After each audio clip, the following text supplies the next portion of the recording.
So hello everyone, welcome once again to the stock market talks. और आज की video में हम दुनिया की सबसे बड़ी एएमसी ब्लैक रॉक के बारे में बात करेंगे और साथ में ये भी जानेंगे कि ब्लैक रॉक ने पिछले महीने इंडिया की कौन सी कंपनीज में बिलियंस ऑफ डॉलर्स इन्वेस्ट किए हैं। और अगर आपके इन स्टॉक्स में किसी भी तरह की कोई पोजीशन है या आप उन स्टॉक्स को खरीदने का सोच रहे हैं, तो ऐसे में ये वीडियो आपको बहुत ज़्यादा हेल्प करने वाली है। इसके अलावा हम इस चैनल पर ऑन डिमांड स्टॉक एनालिसिस करते हैं। अगर आप भी अपने पोर्टफोलियो के किसी भी स्टॉक का डिटेल्ड एनालिसिस करवाना चाहते हैं, तो उस स्टॉक का नाम आप नीचे कमेंट सेक्शन में लिख सकते हैं। तो चलिए, आपका कीमती समय वेस्ट किए बिना सीधा मुद्दे पर आते हैं। तो स्टॉक्स के नाम डिस्क्लोज करने से पहले सबसे पहले मैं अपनी स्क्रीन को सेटअप कर लेता हूँ अच्छे से। मैं कैंडलस्टिक पैटर्न्स के साथ साथ दो तरह के इंडिकेटर्स यूज करता हूँ। एक है moving average and second one is RSI. तो सबसे पहले मैं मूविंग एवरेज अप्लाई करता हूँ which is 20 and 50 EMA. Yellow colour वाली लाइन जो है वो 20 ईएमए की है एंड ब्लैक कलर वाली लाइन जो है वो 50 ईएमए की है। इसके अलावा दूसरा जो इंडिकेटर मैं यूज करता हूँ वो है आरएसआई। तो स्क्रीन सेटअप करने के बाद अब बात करते हैं स्टॉक्स की कि कौन से ऐसे स्टॉक्स हैं जिसमें ब्लैक रॉक सबसे ज़्यादा इन्वेस्ट कर रहा है। तो सबसे पहला जो स्टॉक निकल कर आता है वो है एचडीएफसी बैंक। तो जैसा कि आप देख सकते हैं कि मैंने ऑलरेडी कुछ इसमें ड्राइंग्स वगैरह बना रखी हैं। मैंने सपोर्ट एंड रेजिस्टेंस के लेवल जो हैं वो मार्क कर रखे हैं। तो आप देख सकते हैं कि एचडीएफसी बैंक का जो चार्ट है वो एक साइडवेज मूवमेंट में फंसा हुआ है, एक रेंज में फंसा हुआ है और काफ़ी लंबे समय से एक रेंज में फंसा हुआ है। तो अभी फिलहाल स्टॉक में किसी तरह की कोई तेज़ी के आसार देखने को नहीं मिल रहे। बीच में स्टॉक ने कोशिश की थी, 3 फरवरी को जो ट्रेड डील हुई है उस वजह से स्टॉक ने एक अच्छा पुश दिया था, लेकिन दोबारा से वो गैप फिल करता हुआ नीचे आ गया। यानी कि स्टॉक जो है एचडीएफसी बैंक का स्टॉक टेक्निकली अभी मुझे इतना ज़्यादा वेल साउंड नहीं लग रहा। स्टॉक फिलहाल अभी 20 एंड 50 ईएमए मूविंग एवरेज से नीचे चल रहा है। इसके अलावा अलावा आरएसआई में भी कुछ खास स्ट्रेंथ देखने को नहीं मिल रही। एक टाइम पे आके इसने 50 के लेवल को क्रॉस किया था, थोड़ी वो स्ट्रेंथ दिखाई थी, लेकिन स्टिल टेक्निकली एचडीएफसी बैंक इतना ज़्यादा लुक्रेटिव नहीं लग रहा। तो मैं इसे इतना अच्छा नहीं मानता, मतलब अपने ट्रेडिंग के हिसाब से इतना अच्छा नहीं मानता। और आपको भी यही एडवाइस देता हूँ कि अगर आप इसमें ट्रेड करने का सोच रहे हैं, तो अभी सही मौका नहीं है। अभी थोड़ी स्ट्रेंथ डेवलप होने देते हैं, एक आधा ब्रेकआउट आने देते हैं। उसके बाद देखेंगे कि स्टॉक किस तरह से बिहेव करता है, किस तरह से उसकी परफॉर्मेंस निकल के आती है। No doubt HDFC bank fundamentally बहुत स्ट्रॉन्ग कंपनी है, इंडिया की one of the largest banks में से एक है। फंडामेंटल्स लेकिन अच्छे फंडामेंटल्स, लेकिन इसके प्राइस एक्शन के ऊपर इतने ज़्यादा रिफ्लेक्ट नहीं हो रहे। तो ऐसे में अगर तो हम लॉन्ग टर्म इन्वेस्टर है, अगर हमारा विज़न ही 5 साल 10 साल का है, तो एचडीएफसी बैंक में इन्वेस्ट करने का हर हर लेवल बेस्ट है। लेकिन अगर हमें ट्रेडिंग करनी है, अगर हम ट्रेडिंग अपॉर्चुनिटीज़ ढूँढ रहे हैं, तो ऐसे में लॉन्ग साइड की पोज़ीशंस बनाना मेरे ख़्याल से और मेरे एक्सपीरियंस के हिसाब से भी सही नहीं है। अभी एक लेवल क्लियर होने देते हैं, देखते हैं कि जो 940 का जो लेवल है, उसको क्रॉस करने के बाद स्टॉक कैसा बिहेव करता है। इस लेवल के क्रॉस होने के बाद ही पता चलेगा कि स्टॉक में स्ट्रेंथ डेवलप हो रही है या नहीं हो रही। और तब तक हमें इस स्टॉक में किसी भी तरह की कोई पोजीशन होल्ड नहीं करनी है। सो दूसरा जो स्टॉक है वो है हमारा आईसीआईसीआई बैंक। ब्लैक रॉक ने दूसरी सबसे बड़ी इन्वेस्टमेंट जो की है वो की है उसने आईसीआईसीआई बैंक में। और जैसा कि आप देख सकते हैं कि आईसीआईसीआई बैंक्स का चार्ट भी एक रेंज में फंसा हुआ है। वन डे का टाइम फ्रेम है। बीच में थोड़ी बहुत स्ट्रेंथ हमें दिखाई दी थी, लेकिन एक ये भी एक काफ़ी लंबे समय से एक रेंज में फँसा हुआ है। आप देख सकते हैं ये एक रेंज है इसकी, ये एक रेंज में फँसा हुआ है और जब तक 1470 रुपीज़ का ब्रेकआउट ये क्रॉस नहीं करता, तब तक मैं पर्सनली इसमें किसी भी तरह की कोई पोज़ीशन बिल्ड नहीं करूँगा। No doubt stock 20 and 50 EMA से ऊपर चल रहा है। आरएसआई भी थोड़ी बहुत स्ट्रेंथ पकड़ रहा है, लेकिन मुझे प्राइस एक्शन मतलब इसकी कैंडल्स का जो पैटर्न है वो इतना ज़्यादा लुक्रेटिव नहीं लग रहा। तो अगर आप एक लॉन्ग टर्म इन्वेस्टर है, 5 साल 10 साल का होराइज़न लेके चल रहे हैं, तो डेफिनिटली आपके लिए हर लेवल बेस्ट है। लेकिन अगर आप एक ट्रेडर हैं, एक स्विंग ट्रेडर हैं, एक मोमेंटम ट्रेडर हैं, तो अभी किसी तरह का कोई मुझे इसमें अच्छे सिग्नल्स देखने को नहीं मिल रहे, जिस वजह से मुझे कॉन्फिडेंस आए एज़ अ ट्रेडर कि मुझे इसमें पोज़ीशन बिल्ड करनी चाहिए। So HDFC Bank and ICICI Bank both are good banks, both are good companies to invest, but not a good companies to trade at a moment. आगे जाके stocks कोई कोई मोड़ लेते हैं, कोई नई चीज़ होती है, कोई नया कैटलिस्ट इंट्रोड्यूस होता है, तो ऐसे में हमें वो सारी चीज़ें चार्ट पे रिफ्लेक्ट हो जाएँगी। लेकिन जब तक ऐसा कुछ नहीं होता, तब तक हमें थोड़ा इसमें जो है वो वेट करके चलना चाहिए। सो तीसरा जो सबसे तो सो तीसरा जो स्टॉक है जिसमें ब्लैक रॉक ने इन्वेस्ट किया हेविली, वो है ऑटो सेक्टर का Mahindra and Mahindra. So Mahindra and Mahindra ने एक टाइम पहले काफ़ी अच्छा एक अपसाइड मूव हमें दिया था। इसका काफ़ी अच्छा अपसाइड मूव देखने को हमें मिला। उसके बाद से ये स्टॉक जो है वो एक रेंज में फँसा हुआ है। आप देख सकते हैं, इसके मैं कलर चेंज कर देता हूँ ताकि आपको समझने में आसानी हो। तो अभी आप सिर्फ़ ऊपर वाली लाइन्स देखें, ये वाली, only red and green line. तो देखिए स्टॉक एक रेंज में फँसा हुआ है। 3710 रुपीज़ के लेवल को स्टॉक ने बहुत बार क्रॉस करने की कोशिश की है। 1 बार, 2 बार, 3 बार, 4 बार, 5 बार, 6 बार, लेकिन 6 की 6 बार ये स्टॉक जो है वो ब्रेकआउट देने से फेल हो गया है। So auto sector is outperforming sector, no doubt it is a good sector to invest and trade. लेकिन महिंद्रा एंड महिंद्रा जो है अभी ब्रेकआउट फेल करने के बाद ताज़ा-ताज़ा नीचे आया है। तो अभी देखते हैं दोबारा से इसमें अगर लेवल बनेंगे, दोबारा से इसमें अगर किसी तरह की कोई तेज़ी के आसार देखने को मिलेंगे, तो definitely Mahindra and Mahindra will be a good choice to trade in. Investment की बातें अलग होती हैं, उसके लिए हम फंडामेंटल्स चेक करते हैं and no doubt BlackRock जैसी अगर बड़ी कंपनी, दुनिया की सबसे बड़ी एएमसी अगर किसी स्टॉक में इन्वेस्ट कर रही है, तो वो टेक्निकल्स देख के इन्वेस्ट नहीं कर रही। वो डेफ़िनेटली इसके फंडामेंटल्स देखकर ही इन्वेस्ट कर रही होगी।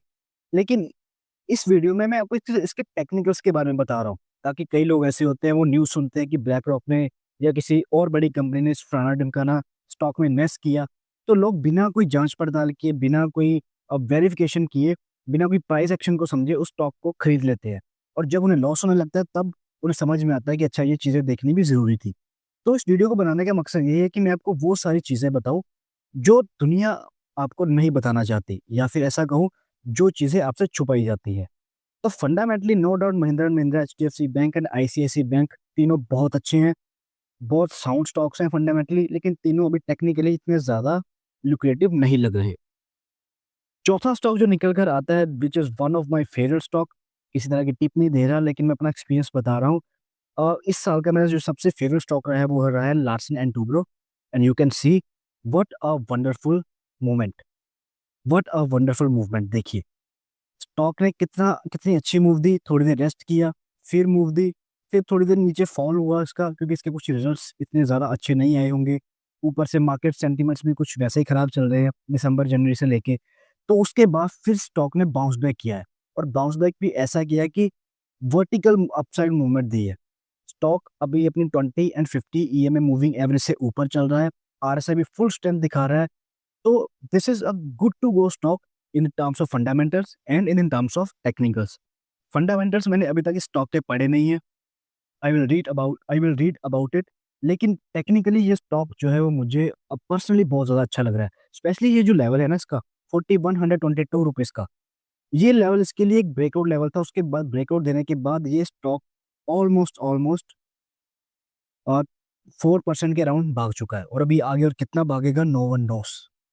लेकिन स्टॉक में अभी स्ट्रेंथ बनी हुई है, अभी मोमेंटम बना हुआ है। तो जो भी मेरे भाई हैं वो स्विंग ट्रेडिंग या मोमेंटम ट्रेडिंग इसमें करना चाहते हैं, तो उनके लिए अच्छा स्टॉक है। Again it's not a advice, और इट्स नॉट अ इन्वेस्टमेंट और ट्रेडिंग एडवाइस। सिर्फ एक बात मैं अपनी एक बात कर रहा हूँ, अपने एक्सपीरियंस की बात कर रहा हूँ कि मैं इस स्टॉक में ट्रेड करता हूँ, और मैंने अभी किया हुआ है ट्रेड। अभी मैंने इसमें अच्छी खासी पोजीशन जो है वो बनाई हुई है। तो आगे देखते हैं कब तक कैरी होता है। और जो मेरा स्टॉप लॉस मैं इसको लेके चल रहा हूँ, मैं करंट कैंडल का लो लेके चल रहा हूँ, या कह लो 4200 रुपीज़ के अराउंड मैं इसका स्टॉप लॉस लेके चल रहा हूँ। तो अच्छा मोमेंटम बना हुआ है, लेट्स सी ये मोमेंटम कहाँ तक कैरी होता है, और कितना प्रॉफिट हम इसमें जनरेट करते हैं। So fifth stock of the list is सबका फेवरेट, सबकी जुबान पे रहने वाला रिलायंस इंडस्ट्रीज। रिलायंस इंडस्ट्रीज का स्टॉक अगर देखें तो अभी कुछ खास ये भी मूवमेंट में नहीं है। एज यू कैन सी एक रेंज में फंसा हुआ है। पहले काफ़ी ज़्यादा नीचे चला गया था, फिर अच्छी कोशिश की, बाउंस बैक किया, फिर थोड़ी रेस्ट किया, फिर बाउंस बैक किया, लेकिन अभी फिर से ब्रेकआउट से ताज़ा-ताज़ा फ़ेल होने के बाद इस पॉइंट से 1600 रुपीज़ के ब्रेकआउट पॉइंट से फ़ेल होने के बाद ये दोबारा से अपनी स्ट्रेंथ जनरेट कर रहा है। तो अभी तो 20 अभी 50 मूविंग एवरेज से नीचे है, लेकिन 20 मूविंग एवरेज से ऊपर है, यानी कि शॉर्ट टर्म ट्रेडिंग के लिहाज से स्टॉक ठीक-ठाक है। आरएसआई भी अच्छी खासी स्ट्रेंथ बनाने की कोशिश कर रहा था, लेकिन आज फिर से एक बार फ़ेल हुआ है। लेट्स सी कि स्ट्रेंथ स्ट्रेंथ बना पाता है या नहीं बना पाता।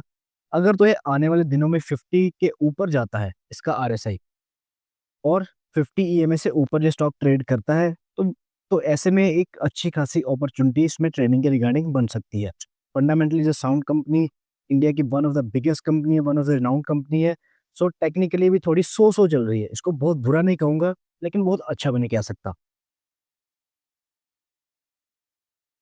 सो sixth company in the list of BlackRock is Kotak Mahindra bank. Banking stocks को देख के लगता है कि ब्लैक रॉक ने काफ़ी ज़्यादा बैंकिंग स्टॉक्स में इन्वेस्ट कर रखा है, क्योंकि उसकी लिस्ट में काफ़ी सारे बैंकिंग स्टॉक्स हमें देखने को मिल रहे हैं।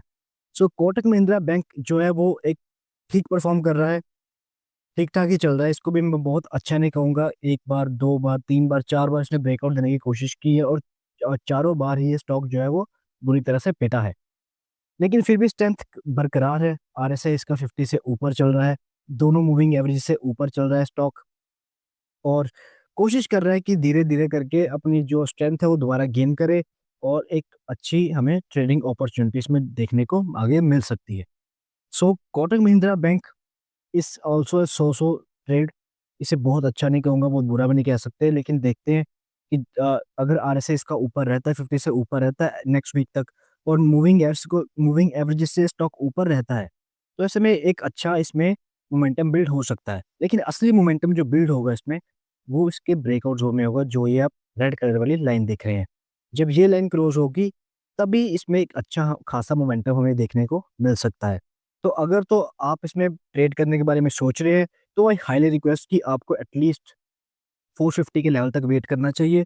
उसके बाद देखना चाहिए कि अगर स्ट्रेंथ बन रही है, तो it's a good to go. Otherwise आपको एक रेंज में फंसे स्टॉक में इतना ज़्यादा ट्रेड नहीं करना चाहिए, इतना हैवीली ट्रेड नहीं करना चाहिए। इंट्राडे अपॉर्चुनिटीज मिल जाए वो अलग बात है, लेकिन आई डोंट प्रेफर कि आपको एक इसमें एक स्विंग के बारे में सोचना चाहिए। इसमें मोमेंटम बन सकता है आने वाले टाइम में, लेकिन वो देखना पड़ेगा कि वो मोमेंटम जो है वो बरकरार रहता है कि नहीं रहता। So seventh stock in the list of BlackRock is Bharti Airtel. Personally मुझे ये स्टॉक बिल्कुल पसंद नहीं है, और मैं जो भी एनालिसिस करूंगा टोटली बायस होकर करूंगा, और मैं ये भी बताऊंगा कि मैं इस स्टॉक को इतना ज़्यादा पसंद क्यों नहीं करता। तो देखिए, देखने से पता चल रहा है कि स्टॉक एक साइडवेज मूवमेंट में फंसा हुआ है। ब्रेकआउट देने की कोशिश यहाँ पे की थी, एक बार सक्सेसफुल हुआ, दूसरी बार भी सक्सेसफुल हुआ। उसके बाद से यहाँ पे फिर से ब्रेकआउट के आसपास ट्रेड कर रहा है। So it is it is it is a good stock to go for trading purpose. अभी अपना 50 डे मूविंग एवरेज से नीचे है, 20 डे मूविंग एवरेज पे इसने सपोर्ट ली है। आरएसआई भी 50 से ऊपर ट्रेड कर रहा है। इस क्वार्टर थ्री के रिजल्ट्स इसके कुछ इतने खास अच्छे नहीं आए हैं, जिस वजह से स्टॉक में थोड़ी सी करेक्शन देखने को मिली होगी। तो ऐसे में ब्रेकआउट के पास अगर कोई चीज रेस्ट कर रही है, कोई स्टॉक रेस्ट कर रहा है, तो इसका मतलब है कि वो एक बड़े ब्रेकआउट की तैयारी में है, बड़ा ब्रेकआउट आने की तैयारी में है। So yes, Bharti Airtel is a good stock to go. Technically अच्छा लग रहा है, एक बड़ा ब्रेकआउट इसमें एक्सपेक्ट किया जा सकता है। लेकिन पर्सनली मुझे इसलिए नहीं पसंद ये स्टॉक, क्योंकि मैं अब फ्यूचर एंड ऑप्शंस में ज़्यादा ट्रेड करना पसंद करता हूँ। तो मुझे फ्यूचर एंड ऑप्शन में, डेरिवेटिव्स में इसकी मूवमेंट जो है वो इतनी ज़्यादा पसंद नहीं आती, या कह लो कि मेरे शायद ट्रेडिंग स्टाइल में चोटी में बैठती हो। तो मुझे पसंद नहीं है, इसका मतलब ये नहीं कि आपको भी पसंद नहीं आएगा। अगर आपका फेवरेट स्टॉक है, आप इसको खरीदने के बारे में सोच रहे हैं, या इसमें ट्रेड करने के बारे में सोच रहे हैं, तो यू कैन कंसिडर इट। बाकी अगर आपको कोई डाउट है कि कहाँ एंट्री करनी चाहिए, किस लेवल इसके, कौन से लेवल इसके सही होंगे, शॉर्टर टाइम फ्रेम में कैसे परफॉर्म कर रहा है, तो कमेंट बॉक्स में आप किसी भी स्टॉक का नाम लिखिए, मैं उसका आपको डिटेल्ड एनालिसिस करके दूंगा, और आपको वो पॉइंट्स भी बताऊंगा कि कहाँ कहाँ से आके इस स्टॉक में अच्छी खासी तेजी या मंदी देखने को मिल सकती है। So the eighth stock in the list of BlackRock is Infosys System. So as you all know कि एंथ्रोपिक के आने की वजह से आईटी सेक्टर, दुनिया भर का आईटी सेक्टर हिला हुआ है, स्पेशली इंडिया का, क्योंकि इंडिया की जो आईटी कंपनीज है वो सर्विस बेस्ड है, वो कोई प्रोडक्ट बेस्ड कंपनीज नहीं है। हम कोई अपना प्रोडक्ट बेस बनाकर नहीं बेच रहे ग्लोबली, लेकिन हम ग्लोबली सर्विस देते हैं। तो ऐसे में जो सर्विसेज इंडियन आईटी कंपनीज देती हैं, उस सर्विसेज की जो उस सर्विसेज में जो कमी है, उसकी जो इन्हेंसमेंट है, वो पूरी कर रहे हैं एंथ्रोपिक। तो ऐसे में इंडियन आईटी सेक्टर के ऊपर एक बहुत बड़ी तलवार बनी हुई है कि एंथ्रोपी के आने से या कुछ इन फ्यूचर ऐसे एआई टूल्स के आने से आईटी सेक्टर पे और कितना दबाव पड़ सकता है। तो इन्फोसिस पहले भी कुछ खास अच्छा परफॉर्म नहीं कर रहा था, as you can see stock जो है वो डाउन ट्रेंड में ही है, रेस्ट ले लेके डाउन ट्रेंड में जा रहा है। तो it's not a great stock to invest और ट्रेड राइट नाउ। अपनी 20 एंड 50 डे मूविंग एवरेज दोनों से नीचे चल रहा है। ऊपर से इसका जो आरएसआई है वो ओवर सोल्ड जोन में जा चुका है, यानी कि 30 को भी नीचे क्रॉस कर चुका है। हाँ, थोड़ी देर के लिए पुल बैक आएगा, क्योंकि इट्स अ रूल कि जब भी कोई स्टॉक जो है वो ओवर सोल्ड कंडीशंस में होता है तो थोड़ी देर के लिए उसमें एक पुल बैक देखने को मिलता है, लेकिन वो पुल बैक ज्यादा देर तक सस्टेन नहीं रह पाता। तो ऐसे में ये स्टॉक जो है वो 1370 की जो सपोर्ट है उसको भी ब्रेक करके नीचे जा चुका है। ये सिर्फ न्यूज़ की बेसिस के ऊपर थोड़ा-सा ऊपर आया है, लेकिन ये सस्टेन नहीं कर पाएगा। तो ट्रेडिंग के लिहाज से Infosys is not a good stock to trade right now. Investment की बातें अलग हैं, लेकिन ट्रेडिंग के लिए स्टॉक जो है वो पूरी तरह से डाउन ट्रेंड में चल रहा है, बहुत बुरे हाल में है। तो ऐसे में अगर किसी को शॉर्ट सेलिंग करनी है तो उसके लिए गुड टू गो है। अगर कोई इसे लॉन्ग करने के बारे में सोच रहा है तो this is not a good stock to trade right now. 9th stock जो निकल के आता है ब्लैक रॉक की लिस्ट में, उसका नाम है अल्ट्राटेक सीमेंट। थोड़े दिनों पहले मैंने इसके ऊपर डिटेल वीडियो बना रखी है and it is performing very well now. You can सी कि ब्रेकआउट के पास आके ये स्टॉक जो है वो रेस्ट कर रहा है। और जब भी कोई स्टॉक ब्रेकआउट के पास आके रेस्ट करता है तो इसका मतलब है कि उसमें कुछ बड़ा होने वाला है, कुछ मैसिव मूव्स आने वाले हैं। तो वो मैसिव मूव्स कब आते हैं अभी कहना मुश्किल है, क्योंकि कोई भी स्टॉक को प्रेडिक्ट नहीं कर सकता कि आज मूव आएगा, कल मूव आएगा, लेकिन आएगा जरूर फॉर श्योर। और ये मैं नहीं कह रहा, ये चार्ट ही बता रहे हैं। और साथ में देखिए इसका एक पैटर्न बन रहा है, what a beautiful pattern is rounding bottom. और ये इसकी नेक लाइन, तो माफ कीजिएगा मेरी ड्राइंग थोड़ी सी गंदी है, लेकिन आप समझ जाइए कि एक नेक लाइन का जब ब्रेकआउट होगा जो यहाँ पे हो रहा है, जब ये ब्रेकआउट होगा उसके बाद देखिए स्टॉक कितना तूफान की तरह ऊपर जाता हुआ आगे बढ़ सकता है। सो अल्ट्राटेक सीमेंट में भी बहुत पोटेंशियल बाकी है। फंडामेंटली भी साउंड कंपनी है और टेक्निकली भी काफी अच्छा पैटर्न बनाए हुए, राउंडिंग और बॉटम बनाए हुए, ब्रेकआउट के पास रेस्ट कर रही है। तो गुड टू वो कंपनी है। तो टेक्निकली बहुत स्ट्रॉन्ग चल रही है। 20 ईएमए 50 ईएमए दोनों से ऊपर है, आरएसआई इसका 50 से ऊपर है और ऊपर का ऊपर ही है अभी तक स्ट्रेंथ इसमें बरकरार है। So yes, UltraTech cement is good stock to trade and invest right now. So let's see कि कौन से इसके सही लेवल होंगे, कम लेवल हमें देखने को मिलते हैं। अगर आप इसका डिटेल एनालिसिस चाहते हैं तो मेरे चैनल पे एक वीडियो पड़ी हुई है, मैं जिसका लिंक आपको नीचे डिस्क्रिप्शन में डाल दूंगा या फिर किसी आई बटन में दे दूंगा। तो उसे ज़रूर चेकआउट कीजिएगा। आपको बहुत सही इंसाइट्स मिलेंगे अगर आप इसमें ट्रेड करने के बारे में सोच रहे हैं तो। And the last company is Britannia industries. FMCG sector से आती है। एफएमसीजी सेक्टर अभी कुछ खास अच्छा परफॉर्म नहीं कर रहा और स्टॉक भी देखिए एक रेंज में फंसा हुआ है। रेंज में फंसा हुआ स्टॉक है। टेक्निकली ठीक ठीक चल रहा है, दोनों मूविंग एवरेज से ऊपर है। आरएसआई भी इसका ठीक है, स्ट्रेंथ दिखा रहा है। लेकिन मैं तब तक किसी स्टॉक में ट्रेड नहीं करता जब तक मुझे क्लैरिटी ना मिले कि वो जा आ रहा है, क्योंकि रेंज में फंसा हुआ स्टॉक ना कहीं भी निकल सकता है, चाहे ऊपर निकल जाए चाहे वो नीचे निकल जाए। ऐसे में मैंने सोचो अगर ऊपर की पोजीशन बनाई हो तो नीचे निकल गया तो मेरा स्टॉप लॉस कटेगा, मुझे लॉस होगा। अगर ये नीचे की पोजीशन बनाई हो ऊपर चला गया तो तब भी मुझे लॉस होगा। तो ऐसे में ना हमें ऐसे स्टॉक से दूर रहना चाहिए कि जिसमें हमें क्लैरिटी नहीं मिल रही कि हमें आखिर करना क्या है। जब तक कोई रेंज जो है वो ब्रेक नहीं होती, चाहे ऊपर की तरफ चाहे नीचे की तरफ, तब तक हमें ऐसे स्टॉक्स में ट्रेड या इन्वेस्ट नहीं करना। हमें थोड़ा सा संभल के चलना है, वेट करना है। तो मेरे लिए जो नेक्स्ट लेवल होगा इसका वो होगा 6300 रुपीज़ का। 6300 के लेवल को जब ब्रिटानिया क्रॉस करेगा उसके बाद मैं देखूंगा कि अगर तो इसमें ठीक ठाक पुल बैक मिल रहा है, ब्रेकआउट के पास मुझे अच्छे वॉल्यूम्स देखने को मिल रहे हैं, कोई कैटलिस्ट बन रहा है, कोई नेगेटिव न्यूज़ नहीं है, तो ऐसे में मैं इस स्टॉक को ज़रूर परचेज करना पसंद करूंगा।